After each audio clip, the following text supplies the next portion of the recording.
Morning. Morning, sir. Who do you have on the line? Yeah, my name is Raji. Your name I'm is? calling from Raji. I'm calling Okay, from Raji. All right, sir. Make your comments. Yes. My comment is based on the discussion on synergy Yes, sir. between the State Emergency Management Agency and the HYPEDEC. I think.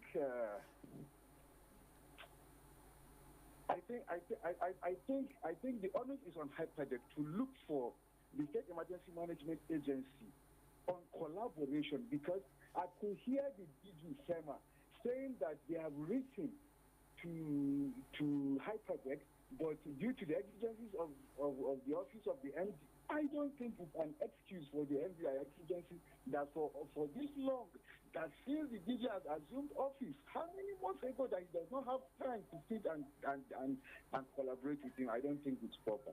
All right, sir. Yes. Okay.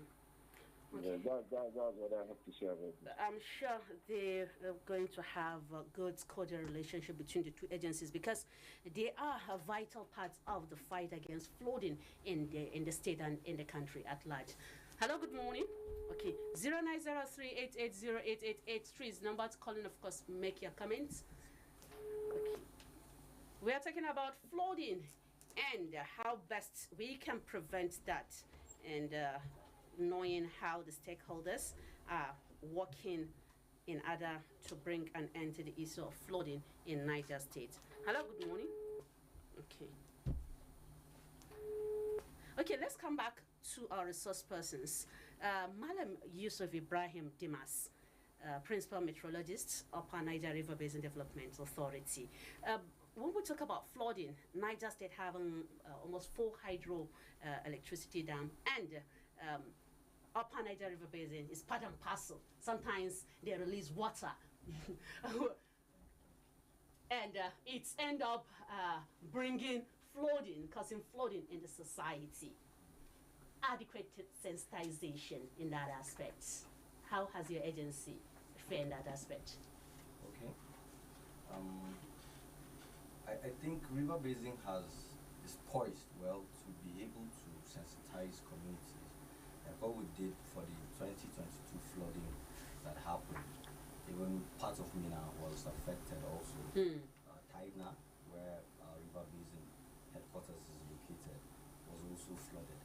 But the mitigative procedure we took from there was to be able to drain the existing drainage or the water channels to make sure that we dike them properly, so we can take this water to the right place it needs to go to. Water doesn't want to be stopped. And once development comes, it stops water from its natural flow. So what you need to do, because man's anthropogenic activities is what is causing a lot of the effects that we're feeling right now. So once we can solve that, we'll be able to have an easier flooding event. Without much damage, but there's no way you do not damage anything now, because already we have taken over the whole land and we are still expanding. Population is increasing, but the infrastructure to hold this population, to be able to take care of the waste that man will generate,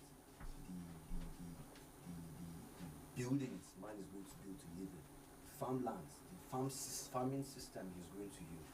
So we're able to sensitize the community there. We had a program, the Miangwa and Water User Association, to make them understand the periods where you need to farm, areas where you need to farm. Leave the waterways alone so that they will have free flow. Try and manage your waste properly. Good waste management will reduce a lot of the blockages and siltation of our riverways, basically. So that is what we've been able to do. And we've extended this beyond just Mina. To Suleja Area Office have done something likewise, because we had that incident around that place and all that. So those are the steps we've been able to put in place. Another step is also to create dams so that we can capture this water. Like for irrigation for irrigation and for other purposes. Flood water sometimes will look dangerous, but it's actually a plus to us if we can manage it. That is it. So a dam was built in River Basin right now in our headquarters. There's a dam just to capture the overflow of water, and it holds a lot of water for us to be able to do irrigation over the dry season, and also supply water to our staff quarters within the river basin. Have you captured the community there? Yes, people live there, of course. That's the community. Social responsibility of agencies. Right. Okay, we're still looking at how safe will 2024 rainy season be for Niger Light, flood free. Let's take this call, then we'll come back. Okay, let's go to urban development. How will your agency contribute to having a safer Niger State, flood free? Thank you very much. I'll give you, I'll take you backward a bit. The past couple of years, it's been a very big challenge for the agency. Very big challenge, and the simple reason why I said it's been a very big challenge was there were huge professionals there that were doing the right thing, or are still doing the right thing. But unfortunately, there wasn't political will to push to the next level. Now, when you come up with ideas, identify challenges, and the solution to challenges, executing them becomes a very huge problem.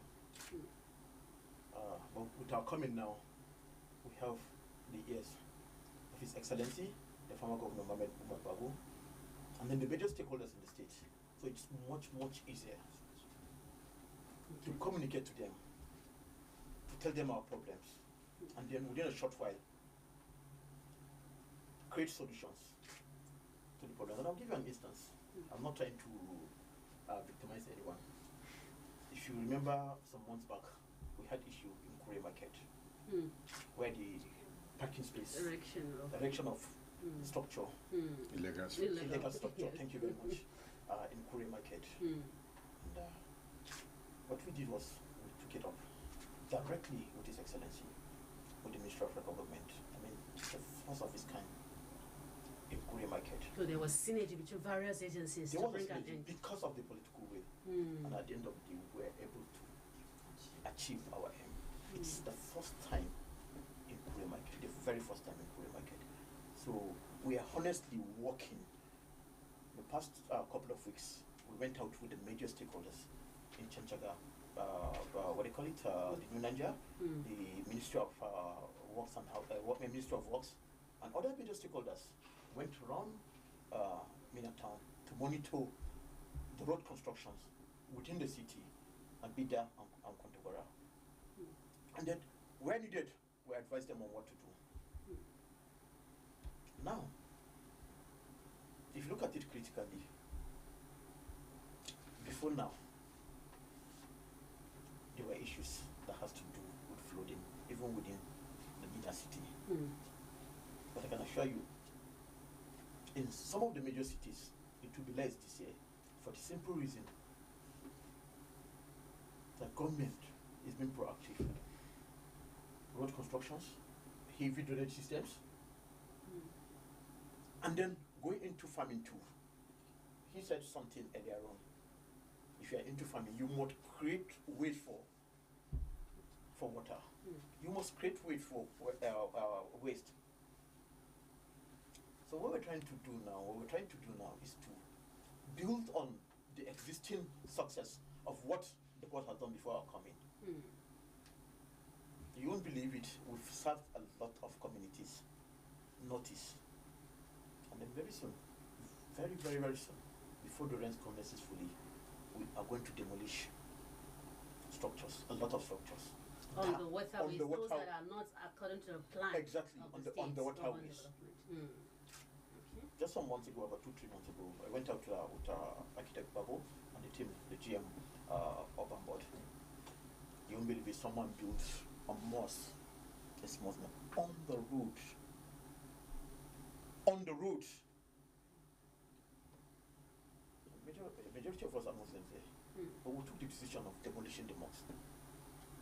Because the havoc it will cause at the end of the day might affect most of the communities there. So honestly, there are things we're doing, and there are things we'll continue to do, not just the Urban Development Board, to make sure the environment are very safe, very, very safe when it comes to rainy season and in any other time. Okay. Thank you. flood-free Niger State. Professor Idris, as a geologist, what's your take from the activities of other agencies in ensuring flood-free Niger States? Well, thank you. You see, I'm glad we we have most of the stakeholders here, and GM here is already talking about the will of government. The major issue with flooding, you see, when rain falls, two things are supposed to happen to the water.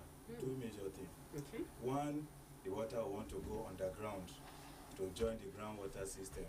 So that one, infiltrated water, we can later capture it as boreholes and so on. Then the remaining that did not go underground flows on the surface as runoff. Then the one that flows on the surface will have, it has a life of its own. It's heading somewhere. And it is going in that direction for many millions of years ago. Now you have structures in place to stop it from going where it is going to. It will now want to either maneuver around it or build up on it. So the roads are one of the major contributors of surface runoff. Then you see roofing, you see impermeable surfaces, cement, concrete, and so on and so forth. Like when you look at this, your office here, if we are to zone it, to make it into a percentage, you see that out of 10 water that will fall here, 9 will find its way out. Because the remaining 1% that will go underground, the space we left for it to go underground is very small. So we have to start considering all of that. Now, all the ones that are moving, as they are moving, urban development has a very, very crucial role to play. Because the dynamics of water is such that you have to create a path for it to flow without you modifying that path too much. Because if you do a drainage for it, for example, and the carrying capacity of that drainage is not up to what the water is supposed to carry, because it's more than what, it's not up to the capacity of the water, it overflows. Definitely. Now, there are instances where some areas you have to raise them up a little bit. And sorry to say, sir, that's why I was looking at these road constructions, and I was hoping some of this would have been taken into consideration. Look at, say, Mobile, for example. Whenever it rains, there's water settles on the surface for some time. Sometimes it will stay there for quite some time before it goes. Look at around Pekoro Police Station, the same thing. Ordinarily, roads that are going over those areas should be elevated a little above the flood level. Then around the embankments of the road, you create channels to take the water away safely from that area. Now, if this road is the level it is now is maintained, then it means even with the drainage you provided, if adequate calculations are not done, then it means that when water comes, it will still stay settled on the road.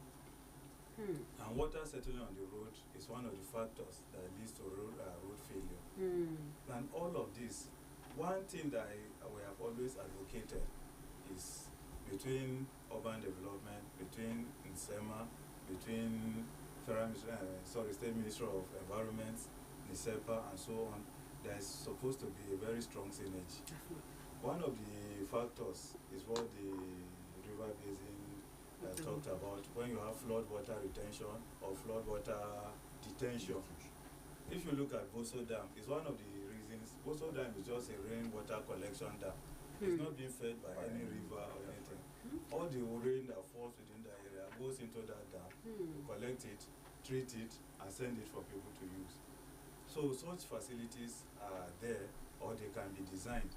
But one thing that we've always advocated for is when there's this synergy, there will be a flood risk assessment. I don't know if the state has done it, have a comprehensive flood risk assessment of the state.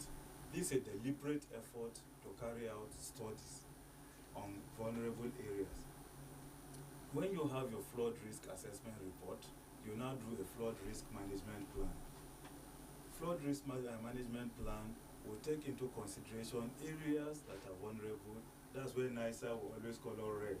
NISA, Nigeria Geological Services Agency, just call NISA. They are the ones that produce the annual flood outlook and so on. So those areas that are highly vulnerable to flooding, you flag them in red. Then what is supposed to be done to them? Are you moving them out? Are you, like GM said, are you moving, giving them an offset, maybe 20 meters, 30 meters? Because we have the environment that belongs to the river or the stream or the water. When it comes, it must occupy that environment. Definitely. And if it finds you there, it has no business of you being there. Whatever it is, the velocity, the power of the water can catch you, even you yourself, it can catch you away. So such flood risk plan will take everything into consideration. It will state very clearly when media stations and so on should start their outreach, public creating awareness, and so on, sensitization. The synergy we're talking between NSEMA and HYPADEC, that plan, will completely take care of it. We have this problem here, this problem here, NSEMA take care of it. We have this other one here, this other one here, we are envisaging this one here, HYPADEC take care of this. And everybody, there will not be clash, no overlapping of functions, too many. All right, quite incisive there. Thank you very much, Professor Idris Dalima Abdullahi, geologist from Federal University of Technology, MENA, talking about more synergy between all stakeholders in order to bring an end to the issue of flooding in the state. We're going back to Dr. Aisha Adam. You heard what the prof said. Synergy between agencies and NSEMA is very vital. Clearing and, of course, creating awareness at the same time, just like what NSEMA and HYPADEC are doing, and HYPADEC. Of course, I've heard it all, and I know there is that synergy between the various agencies. Because I can remember when that issue occurred at Grey Market, because it was the synergy that brought the positive change between NSEPA and the able general manager seated here. And also, NSEPA did not just stop at that synergy between government agencies, because government agencies alone cannot do it. Because there must be involvement of the community or stakeholders in the community. That was why when the new DG came in, he created a new department known as Environmental Education and Community Engagement. So that community engagement, we always work hand in hand with the community, various stakeholders in various communities to achieve our aim. Because without the involvement of the community, that sensitization that NSEPA is carrying out, or the aim of and objective of the agency will not be properly achieved. Yes. So in that, NSEPA will always ensure that the waste, because I have mentioned something that in the community engagement, we try to inform the community or the stakeholders the importance of even the way that they are being generated. Now that we are faced with the challenge of lack of fertilizer or something, you understand, we try to engage the community, inform them that they have even the fertilizer itself that is costly, they have it in their homes. And the electricity that is not there, it can equally be generated from even the plastic waste or even the waste itself. So that is the major importance of community engagement. Okay. Is NSEPA also venturing actively into the issue of waste recycling instead of collection of waste, which is what Nigella is known NSEPA for, always going collecting waste from other angles? How have you fared in the issue of recycling of waste once collected from the environment? Yes. So we have a compost plant, and then we have our dump site. Okay. So the dump site is mainly for waste collection and disposal of waste. But that compost plant is not just about composting the organic waste. We equally have the one that is non-biodegradable, the one that is causing menace, the one that is causing the blockage of drainages, which is the plastic waste. So it is being recycled there, you understand? So what we do is, because it is a new innovation being brought up by the Director General, or should I just call him General Manager? Because I prefer calling him General Manager than Director General. You understand? Because that compost, or should I call it organic waste, we train people on how to convert it to organic fertilizer. Okay. And also the non-biodegradable, most especially the plastic, because the metallic waste is being scavenged. These scavengers they know the importance of it, so you can't even find it around.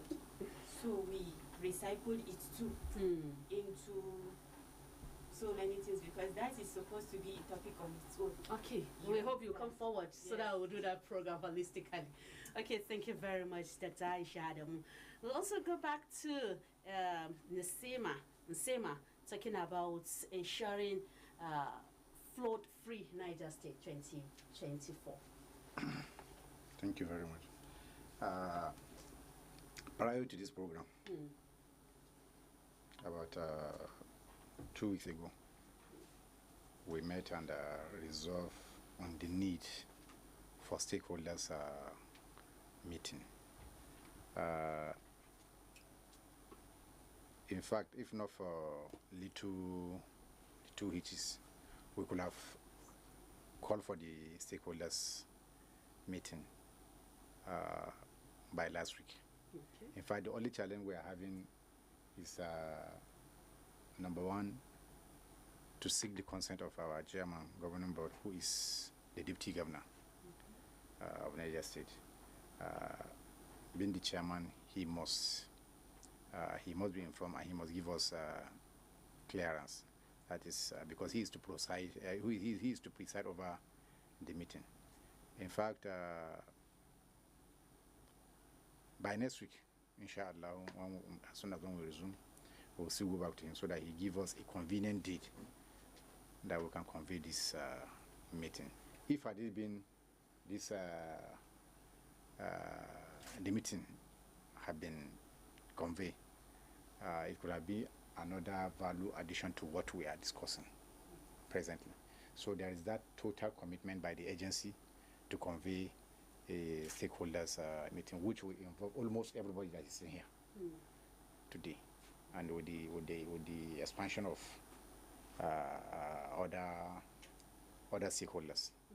So by the time that we meet, I think there is going to be a concrete or laudable submission towards confronting the 2024 flood, inshallah. So what you are trying to raise is apt, and we are getting ready for that. Okay. And as soon as the stakeholder meeting has been conveyed,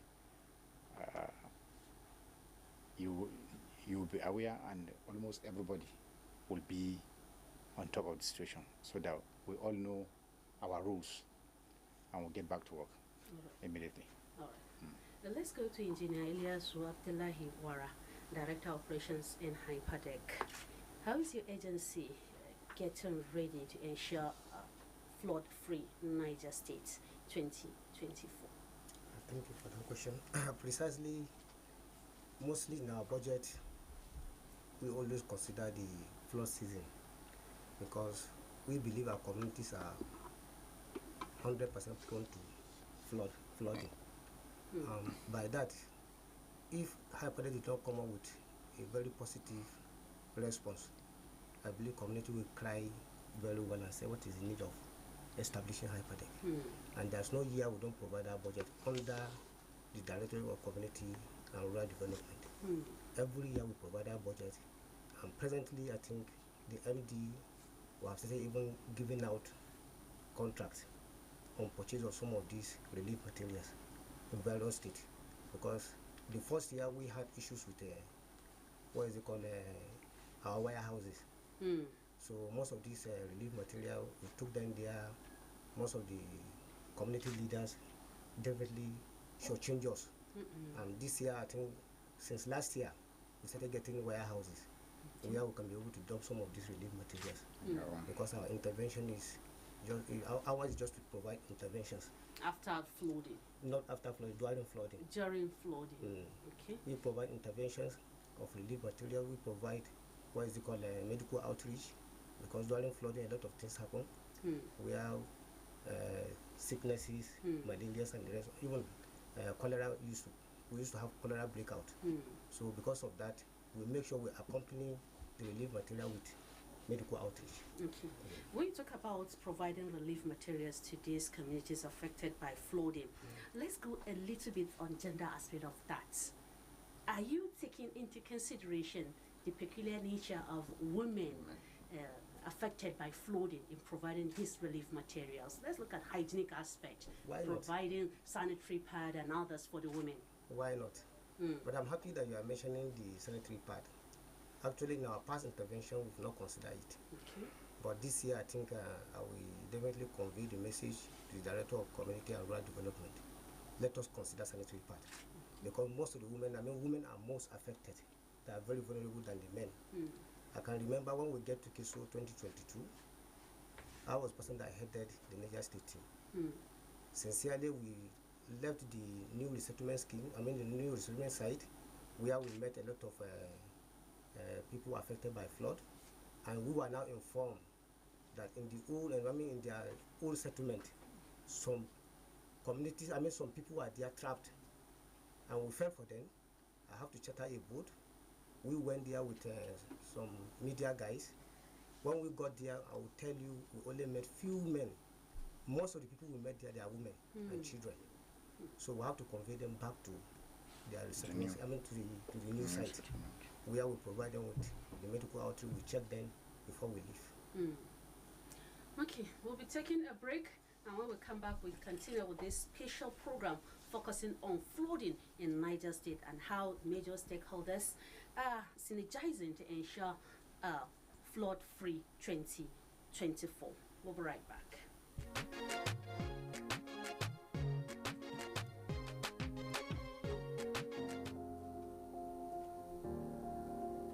Flooding is a serious threat to communities around the world, causing devastation and displacement. But together, we can minimize its impact and protect our homes and loved ones. Take proactive measures to safeguard your property, elevate valuables, install flood barriers, and ensure proper drainage to reduce flood risk. In times of flooding, unity is strength. Check in on neighbors, offer assistance, and collaborate with local authorities to provide aid to those in need. Advocate for sustainable land use and conservation practices to reduce erosion and preserve natural flood defenses like wetlands and forests. Keep abreast of weather forecasts and flood warnings. Stay connected with local authorities and emergency services to receive timely updates and instructions. If flooding occurs, prioritize safety above all else. Evacuate to higher grounds, avoid flood waters, and follow evacuation orders and emergency protocols. By working together and taking proactive steps, we can mitigate the impact of flooding and build more resilient communities. Let's rise above the waters and create a safer, more secure future for all. This message is coming to you from Niger State Emergency Management Agency.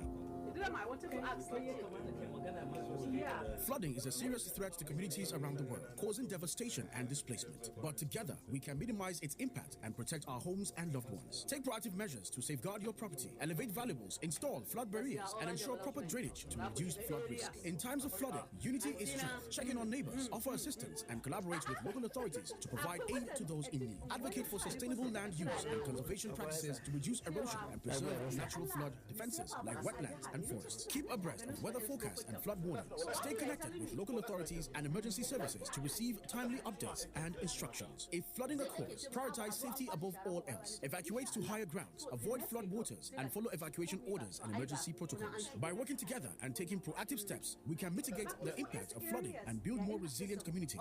Let's rise above the waters and create a safer, more secure future for all. This message is coming to you from Niger State Emergency Management Agency.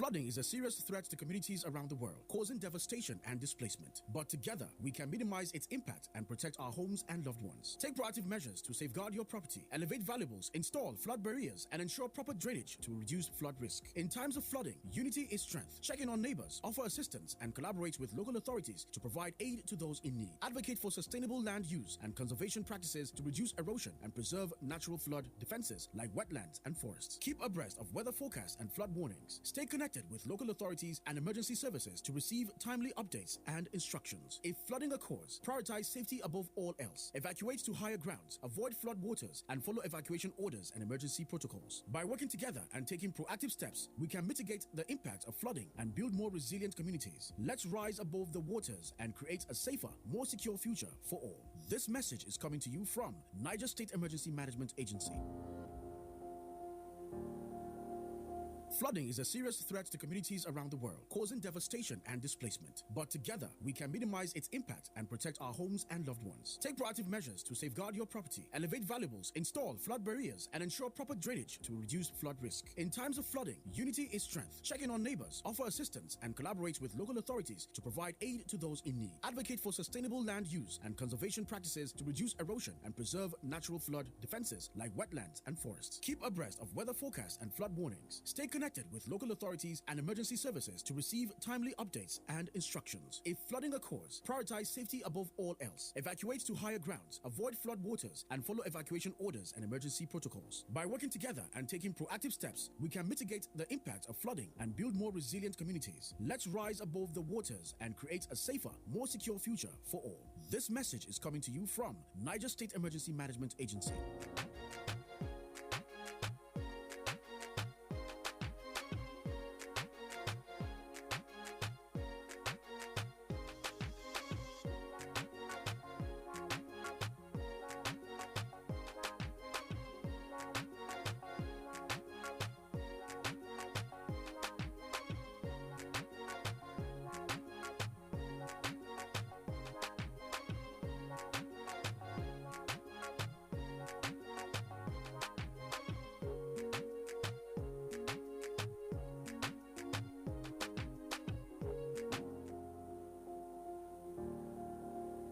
Flooding is a serious threat to communities around the world, causing devastation and displacement. But together, we can minimize its impact and protect our homes and loved ones. Take proactive measures to safeguard your property, elevate valuables, install flood barriers, and ensure proper drainage to reduce flood risk. In times of flooding, unity is strength. Check in on neighbors, offer assistance, and collaborate with local authorities to provide aid to those in need. Advocate for sustainable land use and conservation practices to reduce erosion and preserve natural flood defenses like wetlands and forests. Keep abreast of weather forecasts and flood warnings. Stay connected with local authorities and emergency services to receive timely updates and instructions. If flooding occurs, prioritize safety above all else. Evacuate to higher grounds, avoid flood waters, and follow evacuation orders and emergency protocols. By working together and taking proactive steps, we can mitigate the impact of flooding and build more resilient communities. Let's rise above the waters and create a safer, more secure future for all. This message is coming to you from Niger State Emergency Management Agency. Flooding is a serious threat to communities around the world, causing devastation and displacement. But together, we can minimize its impact and protect our homes and loved ones. Take proactive measures to safeguard your property, elevate valuables, install flood barriers, and ensure proper drainage to reduce flood risk. In times of flooding, unity is strength. Check in on neighbors, offer assistance, and collaborate with local authorities to provide aid to those in need. Advocate for sustainable land use and conservation practices to reduce erosion and preserve natural flood defenses like wetlands and forests. Keep abreast of weather forecasts and flood warnings. Stay connected with local authorities and emergency services to receive timely updates and instructions. If flooding occurs, prioritize safety above all else. Evacuate to higher grounds, avoid flood waters, and follow evacuation orders and emergency protocols. By working together and taking proactive steps, we can mitigate the impact of flooding and build more resilient communities. Let's rise above the waters and create a safer, more secure future for all. This message is coming to you from Niger State Emergency Management Agency. Flooding is a serious threat to communities around the world, causing devastation and displacement. But together, we can minimize its impact and protect our homes and loved ones. Take proactive measures to safeguard your property, elevate valuables, install flood barriers, and ensure proper drainage to reduce flood risk. In times of flooding, unity is strength. Check in on neighbors, offer assistance, and collaborate with local authorities to provide aid to those in need. Advocate for sustainable land use and conservation practices to reduce erosion and preserve natural flood defenses like wetlands and forests. Keep abreast of weather forecasts and flood warnings. Stay connected with local authorities and emergency services to receive timely updates and instructions. If flooding occurs, prioritize safety above all else. Evacuate to higher grounds, avoid flood waters, and follow evacuation orders and emergency protocols. By working together and taking proactive steps, we can mitigate the impact of flooding and build more resilient communities. Let's rise above the waters and create a safer, more secure future for all. This message is coming to you from Niger State Emergency Management Agency.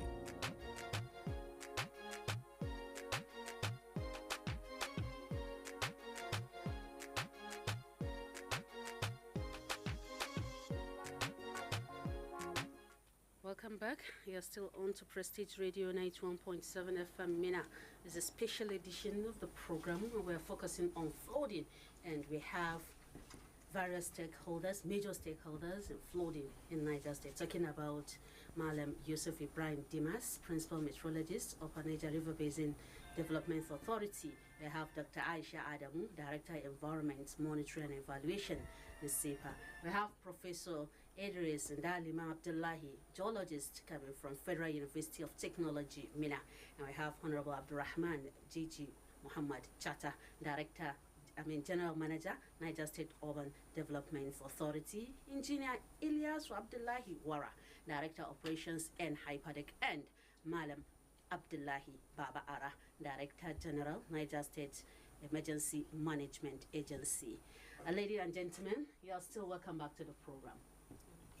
Okay, I will go back to the Director General, Niger State Emergency Management Agency, NSEMA, Malam Abdullahi Baba Ara, to look at your agency's preparation for having a flood-free 2024 rainy season. Thank you. It is my candid opinion that for us to have a flood-free 2024 year, there must be that total commitment from the state government and from the stakeholders that are seated here at this moment, with the expansion of other stakeholders that are not opportune to be here, because it is only when we come together, brainstorm, and then we tackle this issue head on. That is the only way we can get out of it. Not NSEMA moving this way, NHAPADEC going the other way, urban development going the other way. But we must come together to agree and adopt a concrete position on what to do. Don't forget, the rains have started already. It has started already. And we have not taken any proactive measure. So far, I have not seen one. Outside the letters that we have written for us to convey the stakeholders' engagement, I am not aware of any one. But please, I want to appeal to us here today, including the agencies that are, or partners that are not here.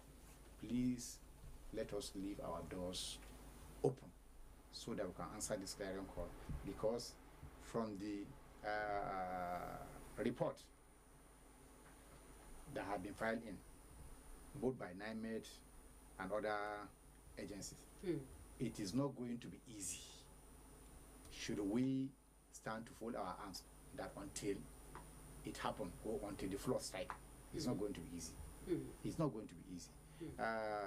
Another issue associated to this flooding and what have you is capsiding. Boat mishap.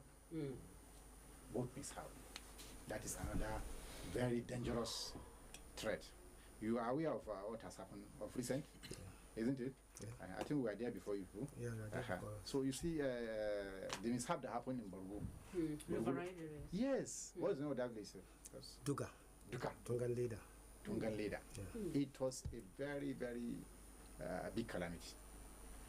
And why all these are happening is because we couldn't arm our people with adequate knowledge, with adequate information, for them transversing through the river without the necessary kits. So please, it is a collective task, collective responsibility, please. Because we already have we recorded one casualty in Borgu local government. Then that of Shiroro, though, is minor, but not until when we exert our position as a government, as partners in progress, so that we'll be able to combat all this challenge head on. So please, I want to reiterate that we can only get things easy when we try to give ourselves that sacrifice, so that we convey this stakeholders meeting or engagement for us to develop a concrete roadmap on how to go about our effort towards combating flood and what have you. Okay. Yes. You can be part of the program by calling through the number 090388088883. That is 090388088883. We are talking about flooding, how to ensure flood-free 2024 in Niger State. And we're streaming live on our Facebook page, Prestigefm Mina. That is Prestigefm and on YouTube channel, Prestigefm91.7mx. That is Prestigefm91.7mx, and on radio app, prestigefmradio.org.ng. That is prestigefmradio.org.ng. Prof, you wanted to say something on sensitizing the public. Okay, let's take this call, then we'll come back for that. Hello, good morning. Good morning, sir. My name is Ambassador Gebu the Challenger. I'm calling you from Tudumfula, Mississippi. All right, Gebu, make your comment. All our guests in the studio, especially this morning. All of you, your greeting is a purified greeting to me. Thank you very much. So, Ajia Memuna, you see this issue of flooding. If you take a look at it, it's a very sympathetic issue and it's also worrisome. All right. And at least the warning circular is going round now. You see, rainy season has come, and very soon now it's going to be more stronger than before. So please, to my visitors in the studio, I'm advising you people. You are stake holders. Please, I would like you to upgrade creation of awareness and orientation on this flooding. Then secondly, again, at least this riverine area, if possible, I would like you people to upgrade distributing of these life jackets and other things, so that at least these people in riverine area, at least they will have a little bit succor. Provide succor for them, so that at least they will test the sweetness of this creation of awareness and orientation, so that them to over there in the riverine area, they will step up and do the needful. So please, I would like you people to upgrade the creation of awareness and orientation. If possible, create a jingle in this radio station. As a stakeholder, I'm looking up to you as a role model. So please, you people should step up and do the needful in creation of awareness and orientation. Thanks for your patience. That's part of what we are doing here, also creating awareness, sensitizing Nigerians on flooding, how to get ready before the even flooding starts, and ensuring a flood-free in Niger State. Okay, let's take this call. Hello? Okay. Prof, on the issue of, I think all the stakeholders will discuss on that, the role of your agencies in ensuring flood-free 2024, most especially the do's and don'ts during flooding. Let's start with the Prof. Thank you very much. You see, I've been looking at the missing link, because when you are trying to establish a chain of command from top to bottom on being proactive and also being reactive, once somebody has to be proactive, who will start it? And luckily for me, the missing link was provided by the DG in SEMA. When he said the deputy governor is the board chairman. So it means that from the deputy governor, we have what we call the who, the how, and the what, the who, and the how, or who will do it. So we know the what is preventing flooding, which is our main target. What we are just waiting for now is just that consent from deputy governor. So what That's I just want what we to are see, waiting. yes, what I'm envisaging, what I want to see is a situation where we have a very clear line of communication from him at the top down through the SEMA to everybody up to the grassroots level, because when it comes to issue of flooding, everybody is a stakeholder. Yes. You as an individual household owner, it starts from you. Yeah. It goes up to the community level to local government level to state, and so on to the federal government level. Everybody has a role to play. And when there is flooding, when there is warning, federal government has played its own part already in being proactive. They've given us the annual flood outlook. NIMET is giving us information always. Everybody is giving us information always.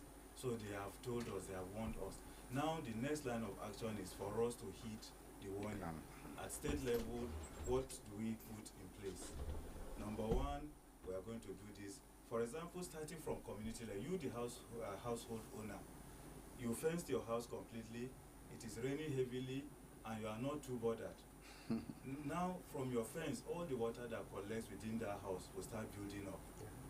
If you don't provide, and most often than not, the outlet we provided for water to escape, we usually cover it again so that rodents, snakes, and so on will not come into the house. Meanwhile, debris and so on carried by the water will go and block this outlet. Water will now start rising in the house. Before you know it, it has risen to your door level, it goes into the house, and you don't know. So, Hajia said they are making arrangements to ensure that people provide drainages. That's on your own part. Provide your own drainage in your house. Your neighbor will provide his own. Then areas that you have to provide culvert, which is beyond the community level, local government now comes in. They provide that little culvert. Then when it is beyond, when it's going to the bigger one, that state government will come in, state government will come in. It now means, but there are experts that must come from urban development. Because the way some houses are built, no matter your ingenuity, you cannot bring out a design for drainage in those areas. And people are not too concerned about how wastewater moves. They just dump wastewater anyhow in the environment. So urban development will have to come in by bringing a proper plan and design of drainages in areas. You enter Pakunguna, you know you are going to have a very serious challenge in bringing a drainage system, but you have to do it. Because when flood comes and it finds its way there, then it means a lot of problem is going to come. And we, in disaster management, we like being proactive. We don't like being reactive. But if something has happened, people have died, properties have been destroyed, how much can HYPADEC do? How much can NISEMA do? They'll give you rice, give you zinc, give you this. They cannot build that house for you. And the economy will not, you cannot just do it again. And you now become a refugee, moving here and honestly. become a problem. Big one. So we always call on people when it is during heavy rains, heat warnings. Heat warnings, and that's when we call on radio stations, social media, and so on to give periodic information. Periodic information about what people should do when it is raining heavily. People in Pakungu, people in Limawa, people in Soso areas that we know have recurrent history of flooding. Note all those areas and keep, when it is raining, please take these actions. When water is flowing too much, don't walk through it. When you are driving, 1 foot of water is enough to float a car. A jeep, 2 feet of water can float a jeep. And once it floats, you are no longer in control. Yes. It goes anywhere the water carries it to. And the water is carrying it to a drainage. And sometimes you are so trapped in it, you can't even find your way out. I know personally somebody that the scar took him into a ditch around that Fadipe area. His wife was able to go out, but he couldn't. So it took him straight into a ditch and he died. So we we have to keep informing, educating people. And that's key. Like what the DG Sema said earlier, the boats capsizing in all these riverine areas, even if they are going to open a dam elsewhere, they always inform us. Lagdo Dam is going to be open, this dam is going to be open, and people living in the water side should stay clear. People should not travel on the water for this period of time and so on.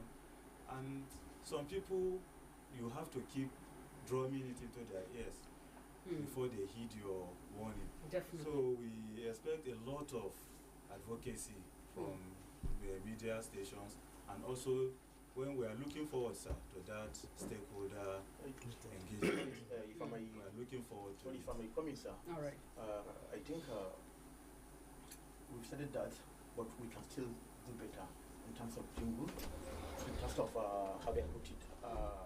Community awareness, community awareness and all that. We're trying to let people understand the havoc of flooding, and then what people shouldn't take the chances. For instance, you said something earlier on. It's raining heavily, and people are driving through the rain. Within a short while, the rain might just move the car and the owner away. Now, the reality is, flooding is an universal language. It happens in worst cases in developed nations. In US, even Kenya of recent, were crazy. with Look at what happened just some few weeks ago in Dubai. Even China. No, just imagine if it's a developed country, what do you think would have happened? You know, within 24, 48 hours, they cleared the road and whatever it is. Now, the point we're trying to make, yes, we don't have those kind of equipment and all that, but we can do better. Good commitment. Continuously talking to people, letting them know the havoc, education, the havoc, flooding. There was something that happened in Abuja last year along Airport Road. Someone was driving a jeep and it was raining heavily. He felt it's a big gun. The car is high. It's high. He entered. They didn't see him, the car, until after 2-3 days. He was gone. He was gone. And then there's a place in Abuja too, Airport Road, where when it began to rain, the rate of the rain was getting higher. And then what they did, the occupant of the house was to leave the house immediately. And when they left the house in less than 2 hours, the water level got into the upper part of. So just imagine if they were still in the house, what would have happened?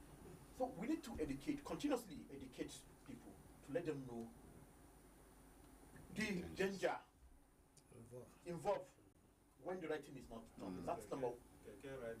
Exactly, sir. Yeah, exactly.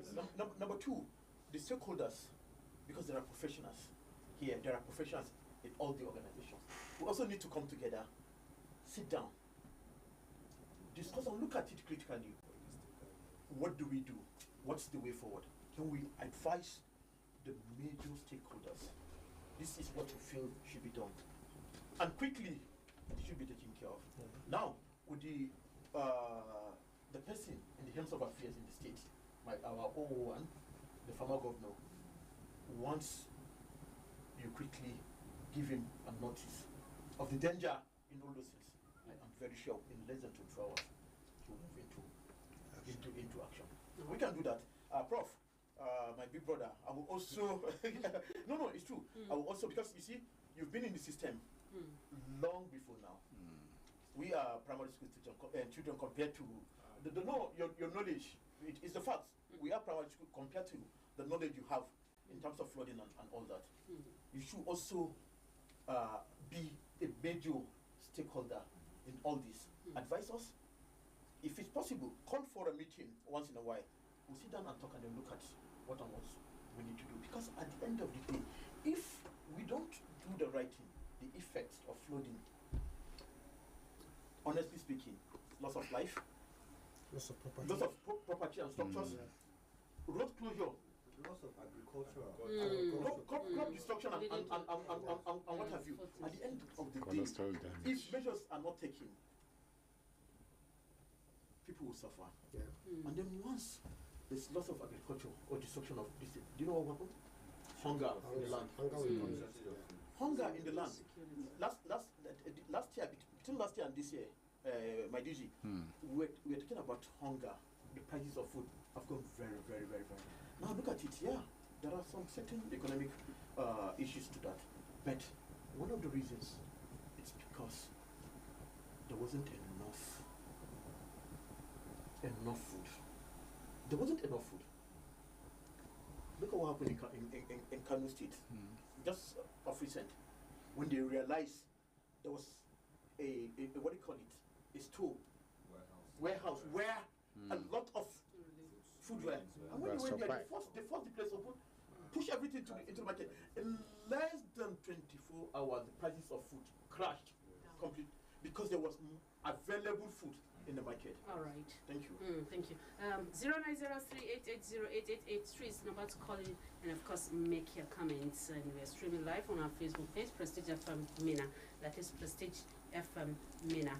Let's look at this aspect of flooding, talking about what plan does the government have for communities around riverine areas who are affected by flooding and have no other place to migrate to.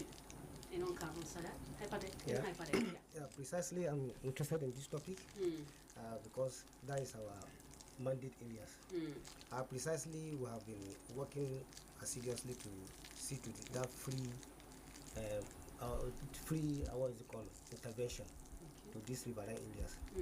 When you look at in front of our office now, we are having some line boats because we realize most of the time when there is flooding, when Kanji Dam releases its own water, because I will tell you is the major controller of the River Niger reservoir. The reservoir of Kanji Dam is a very small reservoir. It extends from New Busa down to Yauli. And the moment all the four spillways are open, Jeba cannot take it. Jeba will be forced to spill downstream. All the zone A area, that's the Nupe speaking area, is heavily flooded. And this problem of catching up with our community members in that area, that was why we decided to make sure we have our rescue boats. We are providing them, standby, because we are expecting almost about 30-something rescue boats for all our 36 rescue boats for all the hyperdeck communities. And Niger State will be having a lion's share because there's no way that about 6 or 7 will not go to Niger State. So precisely we are thinking when we have all these boats, our area officers will be there. We are making use of the the Boat Drivers Association to achieve that. And we are doing this along the way to make sure we provide them with enough life jacket. We have done that before. We have distribution of life giving out over 10,000 life jackets. Within Niger State or catchment area? All the catchment areas. Hyperdeck. I mean the 5 hyperdeck states. Okay. Because Plateau is out of it. We don't have a river. So, but we have issue. What my colleague was saying here about the political will. In the last administration, the speaker came to visit, pay a courtesy visit to the MD. And we were talking about political will. Up to when they left, we could not get it.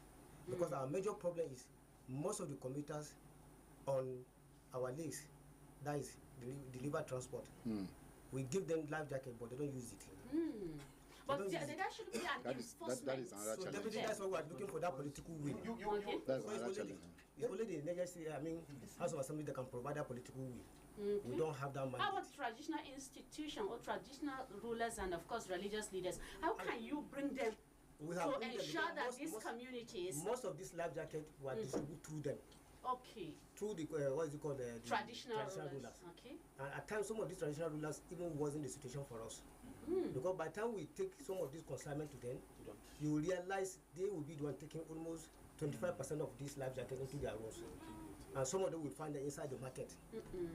And what DG is saying, that same community where we had that born mishap, we'll be recording a lot of born mishap. But I think this time around, based on his complaint, I will be the one that will lead into the MD. I will make sure they have that interaction with the management. Thank you very much. I assure him. By the time I get back, I will definitely call the MD and inform him about their what is it called, invitation. Okay. I'm not the one handling the invitation, it's community and rural development. But definitely we have to partner and collaborate properly. Because there's no way we can survive in Niger State without them. Most of the time when there is issue of intervention, it's either we go before them or they go before us. And most of the time there used to be a duplicate, replication of responsibilities. So most of these problems, even presently in our budget, we are planning between now and April. Because one problem with Kanji Dam, the reservoir, if we get there now, the reservoir is full up. It's like they're experiencing flooding. So they used to have about 2 flooding. People in Magama, Bargu, Agwara, and some part of Yahudi, in Gaski local government, they are experiencing 2 flooding. Because they used to close their gate and make sure they store a lot of water for the operation of the machines. And in view of that, most of the snacks, that's the 3 snacks, water. Last, when we came in, I think that was the first premier project of the hyperdeck. We went to Malali, we definitely made sure we cut most of these trees, and that reduces the boat mishap on Kanji Lake. We came down to Jaba Lake, downstream of Kanji Dam, with this same, but despite that fact, we recorded about 2 boat mishap on Bajibo. The same thing in Kacha area, we had the same boat mishap. So we are working again to go back to the site, because the committee have been writing us that we should please come and complete the remaining work, so that this thing that happened, the casual boat mishap we are having, will not be recording it again. By God's willing. All right, thank you, Engineer. Thank you. Abdullahi Wara, Director Operations and Hyperdeck. I'm going to Madam Yusuf Ibrahim Dimas. We're talking about the, in order to channel the water coming from this dam. You earlier mentioned that there is need to have another dam that will take care of other activities instead of just allowing the water to go. How can we do that in the state? Basically, there are systems put in place. There is rainwater harvesting, flood water harvesting now. There are a lot of systems you can look into holistically once that political will is there for these things to be. They are capital intensive infrastructure anyway. Because to build a dam, you're talking of hundreds of millions, billions. So it's not small project that individual ministries or agencies can handle. But collaboration can bring this in. And then that sheer will of the importance at the end of the day when this is done, what you are going to gain from it is there. Already in Niger State, we have a lot of dams. Smaller dams are there. In a lot of the hydropower dams. These are already helping in reducing the flood waters from flowing. But at the point where you need to release water, because these dams carrying capacity is there, once it's being exceeded, when you have excessive rainfall, you need to look for a way to release these waters.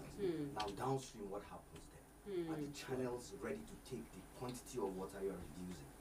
When Benue flows, the Lagdo Dam from Cameroon is released, and there is nothing they can do. Every year, they send us the signal. Early warning signal. But it still happens that you realize there will be flooding down up to Kogi, getting down to Edo, parts of some Edo areas and the Niger Delta. This is just the effect of one dam that held water for a while, but within that year, they have to release so that they can hold that infrastructure. If they have a problem with that infrastructure, let's assume that dam breaks out. There is going to be a serious catastrophe. Because it was a conscious release of water that even caused this already. So we can do this. Specialists have to come in place, look at all the floodplains, because water already has a natural channel that it flows on. But man's activity, we have created structures that are obstructing its flow. We are now creating waste, because anywhere that man resides, waste must be created.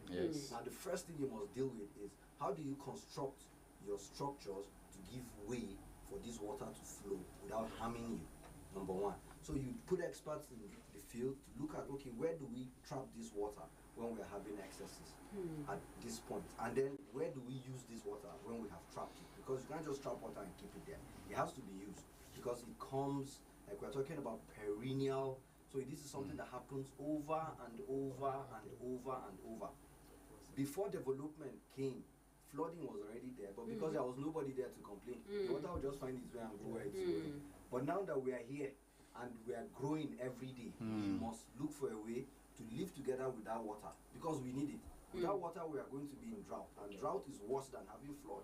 So it's better you maintain the little you are getting from the flood waters.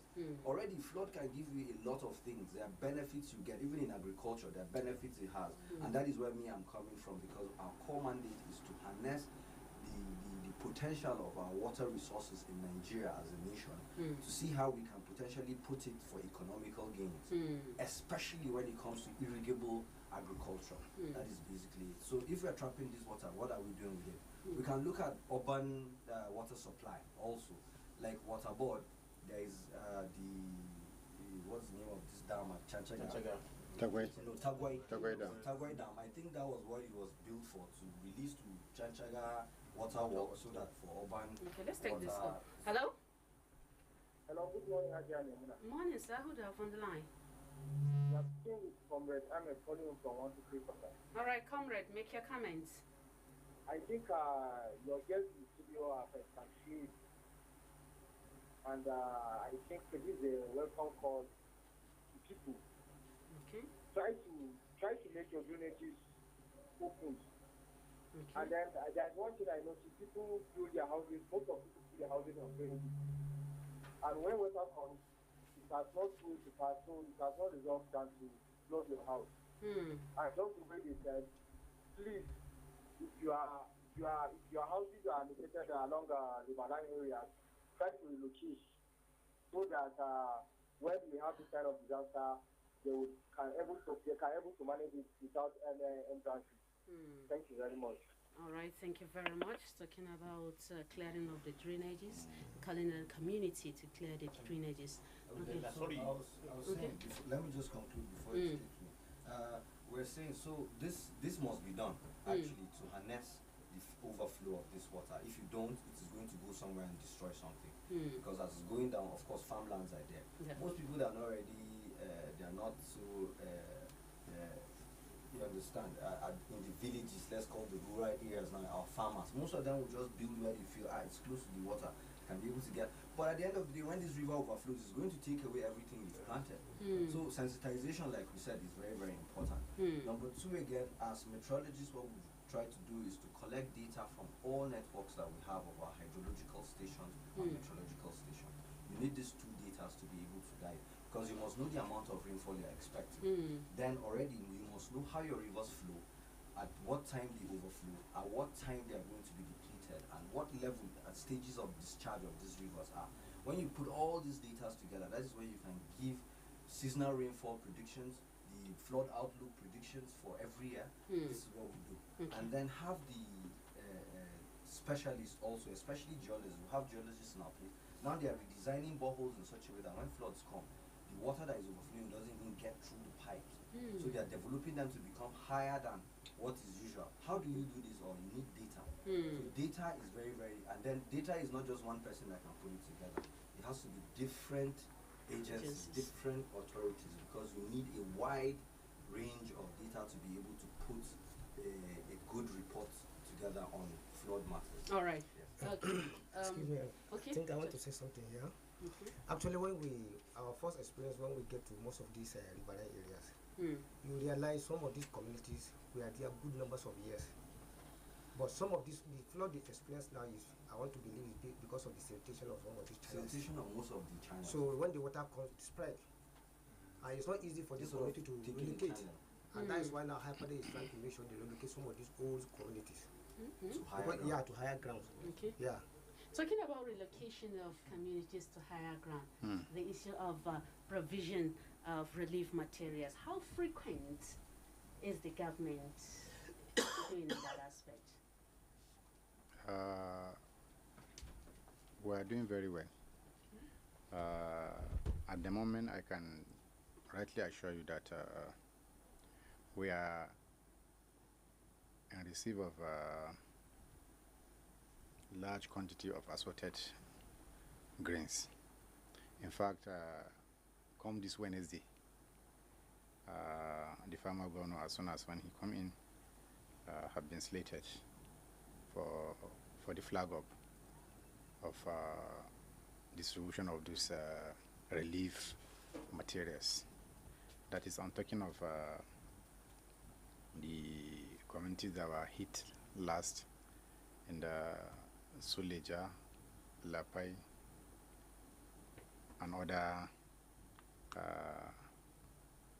local government. Okay. Yes.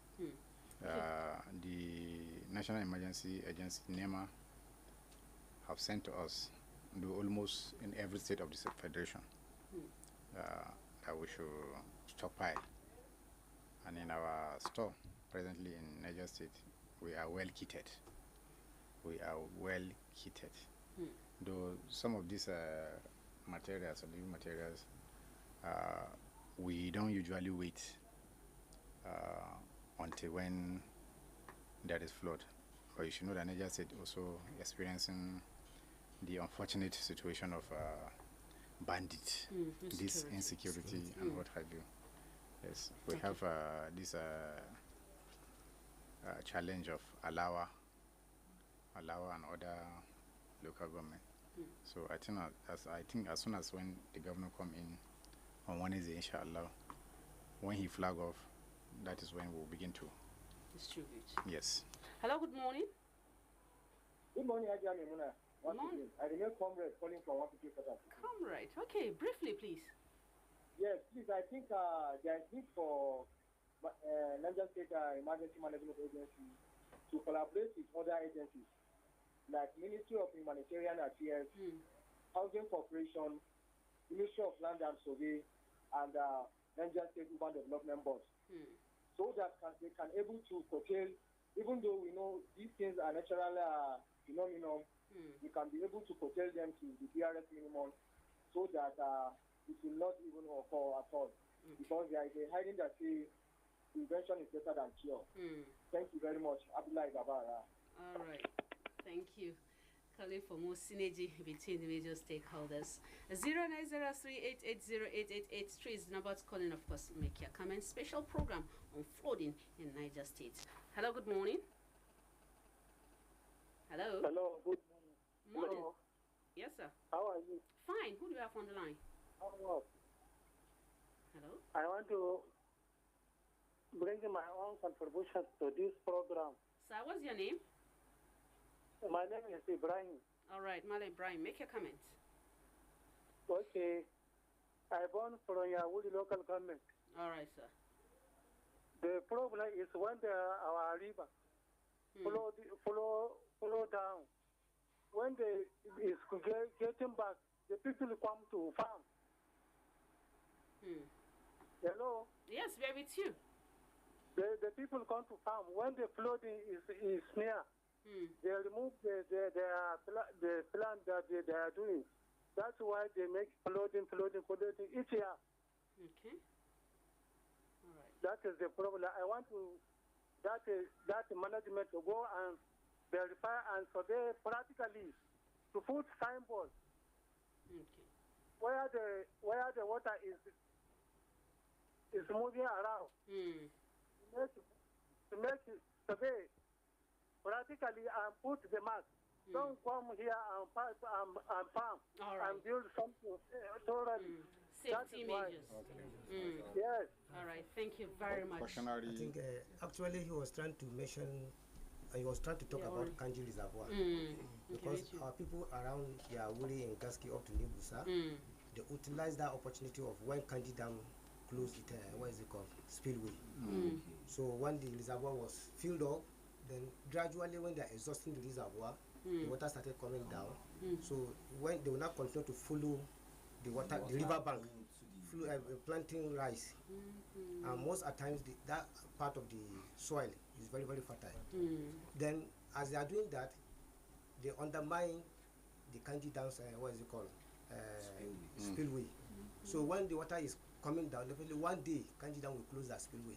Or most especially if some of their machines are down and they are not performing. So they will make sure that they close the spillway. So the reservoir will now fill back. So in that process, the water will now come back and overflow their farmlands. Hello, good morning. Okay, let's take this one. Hello? Hello. Good morning, Ajami. Good morning, sir. Who do you have on the line? Yes, I'm actually I'm calling from 150. All right, Mala Ahmad.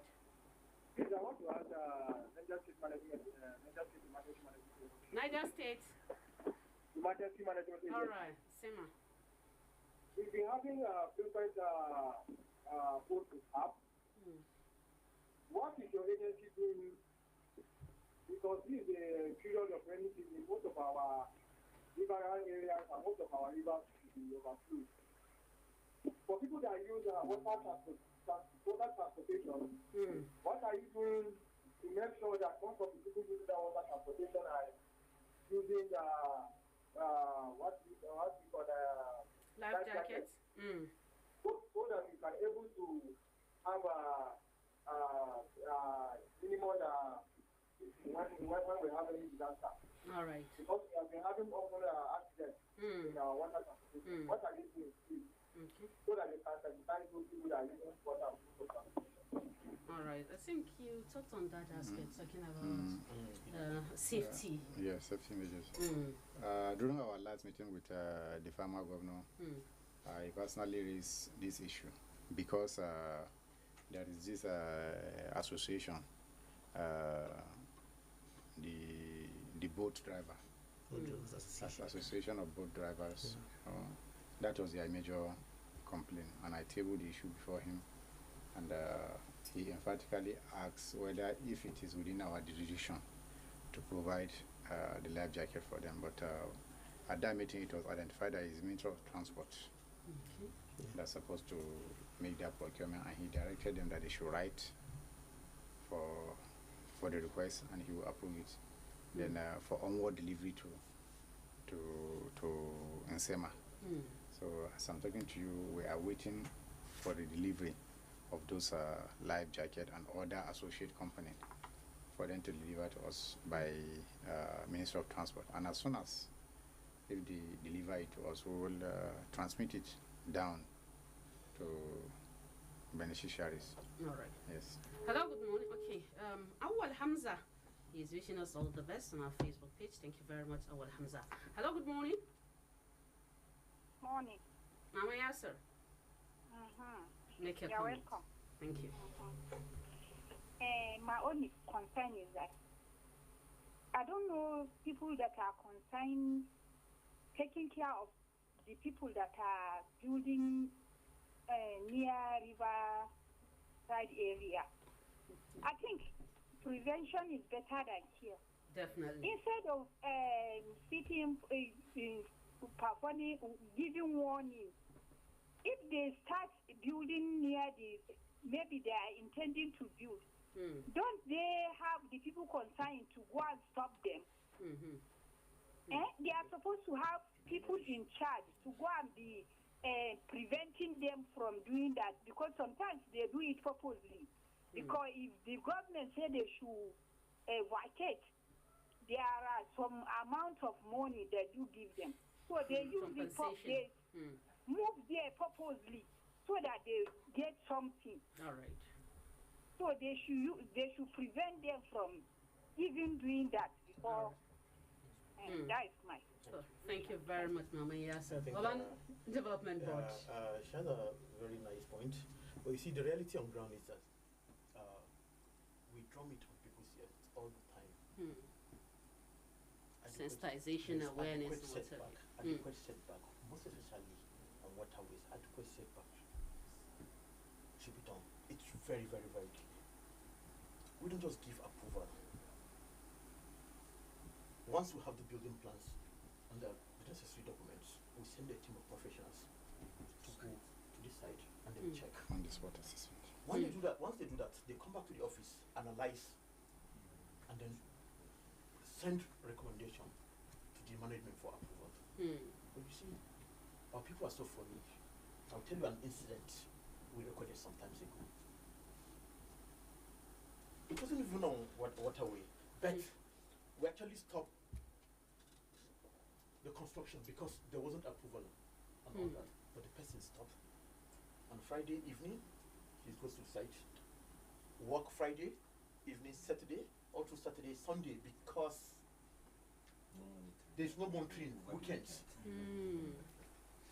So by the time you go on Monday, the building has actually progressed to a certain level. And then you won't see anybody at the side. Now the law doesn't give you the power to just demolish people's structures. There are procedures. Once you notice that, you go to the side, you serve them on notice, and then you put a stop work. Then after a while, certain period, if the person does not comply, you still go to decide with the teams of professionals. And still give them that notice of stop work. At the end, if they refuse to comply, then you have the right to demolish. But if you're going to even demolish, you must also take the other stakeholders into consideration. All right. So it's not just something you do overnight. At will. But honestly speaking, as I'm talking to you now, we've served a lot of illegal structures around waterways with a notice.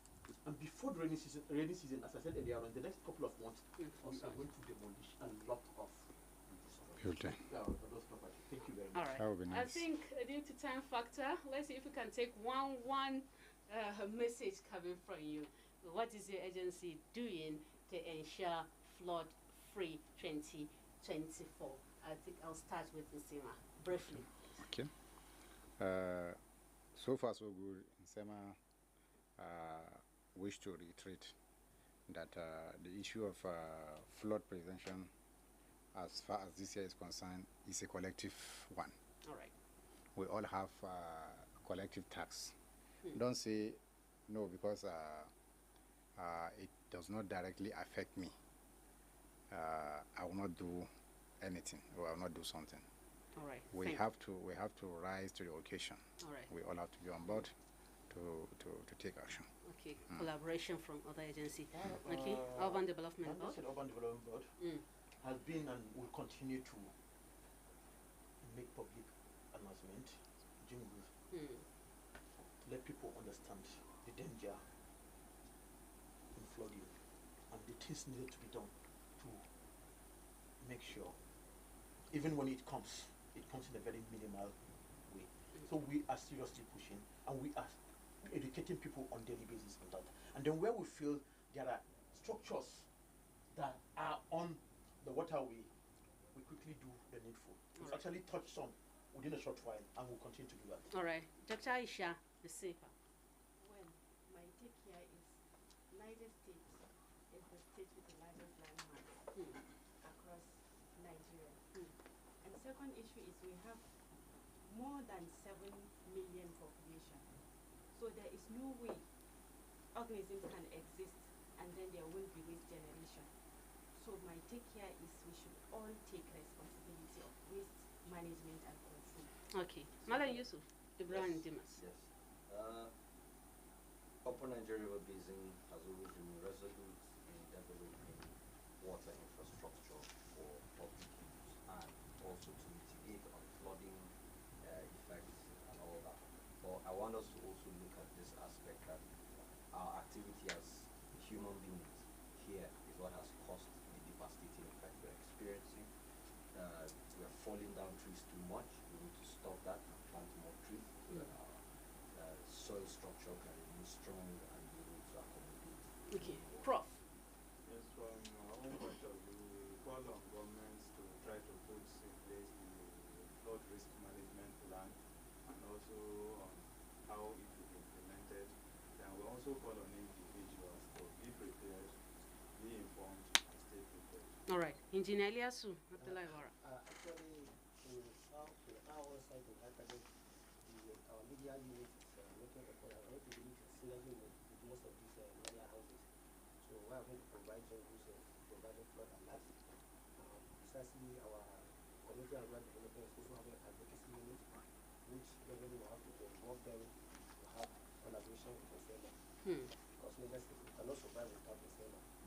We are the pillars of the state, and we provide intervention. All right. Thank you. Thank you very much, ladies and gentlemen, for being part of this quite incisive program, flooding as it affects Niger State. And we do hope there should be adequate synergy between all major stakeholders to have a flood-free 2024. Special appreciation to Malam Yusuf Ibrahim Dimas, Principal Meteorologist, Upper Niger River Basin Development Authority, Dr. Aisha Adamu, Director Environment Monitoring and Evaluation, NISEPA, Professor Idris Ndaliman Abdullahi, Geologist from Federal University of Technology, Mina, Malam Honorable Abdurrahman J.G. Muhammad Chata, General Manager, Niger State Urban Development Board, Engineer Ilyasu Abdullahi Wara, Director Operations and Hyperdeck, and Malam Abdullahi Baba Ara, Director General, Niger State Emergency Management Agency, NSEMA, for being part of this program. Special appreciation also going to the management of Prestige Radio 91.7 FM for bringing you this program.